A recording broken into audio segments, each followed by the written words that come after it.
अच्छा जी। तो जो इसके अंदर काफ़ी हद तक हमें इसकी बोनासी सेंट्रलिटी जो है वो इसकी हमें काफ़ी हद तक जो है वो समझ आ गई। इसके अंदर अगर हम लोग बी को देखें तो बीटा को देखें तो बीटा हमारे पास जो है वो सेंट्रलिटी को कंप्यूट करने के लिए काइंड ऑफ हमारे पास एक ट्यूनिंग पैरामीटर है। ये हमें बहुत कम सेंट्रलिटी मेजर्स मिलेंगे जिसके अंदर हमें ये ट्यूनिंग पैरामीटर जो है वो हमारे हाथ में हो। ठीक है, तो अगर आपने किसी हिसाब से सेंट्रलिटीज को कंट्रोल करना है तो you can go for Bonacich centrality ना। इसको जो है वो आप यूज कर सकते हैं। हाँ, कुछ हैं जिसके अंदर जैसा पेज रैंक है उसके अंदर हमारे पास एक ट्यूनिंग पैरामीटर होता है। लेकिन उसका जो है वो हमारे पास उसका भी हमारे पास है रोल होता है। लेकिन कम हमारे पास सेंट्रलिटी मेजर्स हैं जिसके अंदर हमारे पास ट्यूनिंग पैरामीटर होगा। तो बीटा की क्या वैल्यू हम लोग रखेंगे तो हमें किस तरह के रिजल्ट्स मिलेंगे? अगर बीटा की वैल्यू हम लोग जो है वो बहुत छोटी रख देते हैं तो मुझे आप ये बताएं कि बीटा की वैल्यू अगर छोटी होगी तो उसका क्या इम्पैक्ट होगा एक नोड की सेंट्रलिटी पे? पर उसके फ्रेंड्स का जो सर्कल है वो ग्लोबली कनेक्टेड नहीं है ऐसे। नहीं, नेटवर्क के स्ट्रक्चर पे तो फर्क नहीं पड़ेगा। उसका जो इम्पैक्ट होगा वो इस चीज के ऊपर होगा कि इम्पोर्टेंस कम हमारे दे रहे पास, होंगे। हाँ, जो नेबर्स की सेंट्रलिटी है उसको इम्पोर्टेंस कम दे रहे होंगे। ऑफ कोर्स फिर नेबर्स की जो सेंट्रलिटी है उसको इम्पोर्टेंस कम दे रहे होंगे। ठीक है, तो जिस तरह आप नेटवर्क के अंदर अटेन्युएशन पढ़ते हैं ना कि आपके पास वायर जैसे जैसे आपके पास बड़ी होती जाती है या बीच में ज्यादा नोड्स आती जाती हैं तो आपके पास अटेन्युएशन जो है बढ़ती जाती है।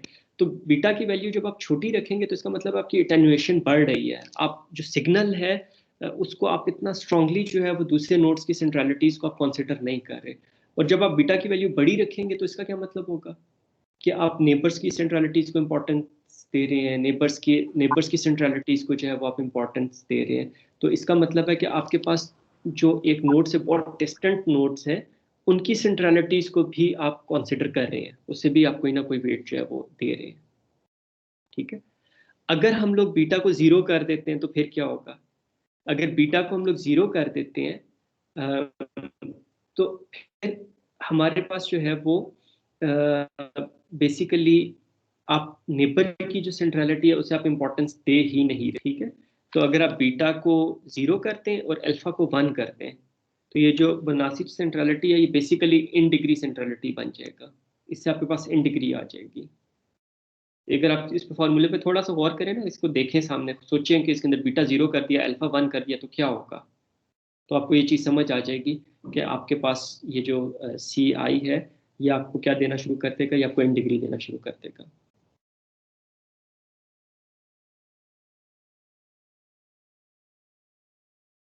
कि बीटा जीरो करने से क्या होगा, आप नेबर्स की जो है वो ये सिर्फ इन डिग्री सेंट्रलिटी है को भी क्या? इम्पोर्टेंस इम्पोर्टेंस देंगे ही नहीं। ठीक है। अच्छा, इसके अंदर एक बड़ी इंटरेस्टिंग चीज़ है जो तो बाकी इस आपको केस किसी में भी और से। इम्पोर्टेंस का क्या मतलब है सर? जी, इस केस में सिर्फ इम्पोर्टेंस का क्या मतलब है? इस केस में सर जैसे हम इस केस में डिफाइन कर रहे हैं कि अगर हम बीटा को जीरो रखेंगे तो मतलब हम नेबर्स को इम्पोर्टेंस बिल्कुल नहीं दे रहे। तो इम्पोर्टेंस इन द सेंस किस सेंस में इम्पोर्टेंस हम दे रहे हैं सर नेबर्स को? सेंट्रलिटी, ओ, सेंट्रलिटी। Okay sir. ठीक है, तो इम्पोर्टेंस की जनरल जब भी हम लोग बात करेंगे तो हम लोग ये कह रहे हैं कि कितनी सेंट्रल है वो नोड। अगर बिटवीन द सेंट्रलिटी के हिसाब से इम्पोर्टेंस की बात कर रहे हैं तो इसलिए हम लोग ये देख रहे हैं कि उसकी जो ब्रोकरेज है वो कितनी स्ट्रांग है किसी एक नोड की। ठीक है, अगर हम लोग डिग्री के हिसाब से बात कर रहे हैं इंपॉर्टेंस की तो ये है कि कितनी वेल कनेक्टेड है नोड। अगर हम लोग क्लोजनेस के हिसाब से बात कर रहे हैं तो कितनी सेंट्रल है वो नोड नेटवर्क में। ठीक है। अच्छा, अब एक जो चीज़ है बड़ी इंटरेस्टिंग वो मनासी सेंट्रलिटी के अंदर, वो ये है, और जो पॉपुलर सेंट्रलिटी मेजर्स हैं उसके अंदर से किसी में भी आपको ये चीज़ नहीं मिलेगी। वो ये है कि अगर बीटा की वैल्यू हम लोग पॉजिटिव रखते हैं ना तो हम लोग जो नेबर्स हैं उनकी डिग्रीज उनकी सेंट्रलिटीज को कुछ ना कुछ इंपॉर्टेंस दे रहे हैं। ठीक है, बीटा की कोई भी आप पॉजिटिव वैल्यू रख लें, छोटी है बड़ी है, तो आप कुछ ना कुछ वेटेज दे रहे हैं नेबर्स की सेंट्रलिटी को। लेकिन इंटरेस्टिंग चीज़ ये हो जाती है कि जब बीटा की वैल्यू आप नेगेटिव कर देते हैं तो इससे क्या होगा, जितनी आपके पास नेबर्स की सेंट्रलिटी ज्यादा होगी उतनी उस नोड की सेंट्रलिटी कम हो जाएगी, क्योंकि नेगेटिव इम्पैक्ट आ गया ना। तो इसका क्या मतलब है कि एक नोड की अगर नेबर्स जो है वो सेंट्रल है, इंपॉर्टेंट है, तो उस नोड की इंपॉर्टेंस कम हो जाएगी।